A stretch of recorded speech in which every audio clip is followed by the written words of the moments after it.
हम पूनम कन अपन मिथिला अपन मैथिली चैनल सबके प्रणाम करै छी। आई हम एक बेटा बियाह के गीत गाबे जा रहल छी, नीक लागत लाइक करब चैनल के। सोना के अंगूठी में लाल नगीना, शोभानी दूल्हा के हाथ है। सोना के अंगूठी में लाल नगीना, शोभानी दूल्हा के हाथ है। अम्मा हलसी पूछे और बिलसी पूछे, कहाँ बाबू गमेलहूँ सारी राती है। अम्मा हलसी पूछे और बिलसी पूछे, कहाँ बाबू गमेलहूँ सारी राती है। दिन गमेलहूँ अम्मा जाही जूही बगिया, राती गमेलहूँ ससुरारी है। दिन गमेलहूँ अम्मा जाही जूही बगिया, राती गमेलहूँ ससुरारी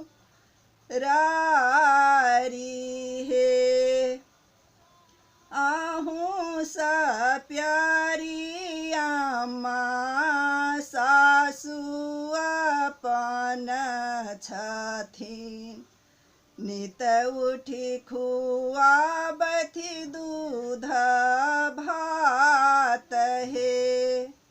आहूँ सा प्यारी अम्मा सासु अपन छथिन, नित उठी खुआबथि दूध भात है।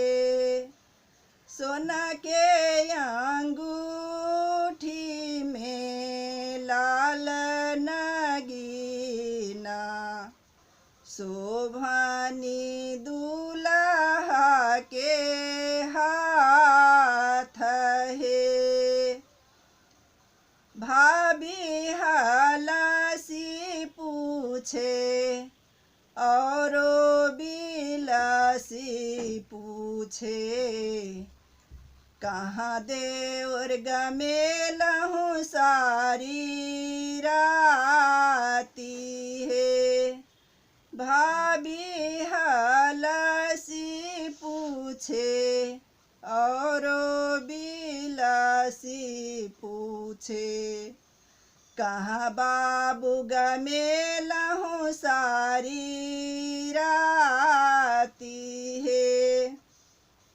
दिन गमेलहूँ भाभी जाही जूही बगिया, राती गमेलहूँ ससुरारी है। दिन गमेलहूँ भाभी जाही जूही बगिया, राती गमेलहूँ ससुरारी है। आहूँ सा प्यारी भाभी सरहुजिया पान छथिन, नित उठी लगाबथि बीरा पान है। आहूँ सा प्यारी भाभी सरहुजिया पान छथिन, नित उठी लगाबथि बीरा पान है।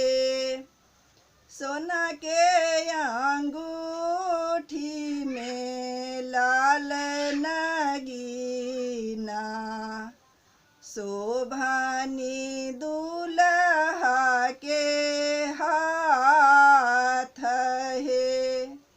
बहिनी हलसी पूछे और बिलासी पूछे, कहाँ भैया गमेलहूँ सारी राती है।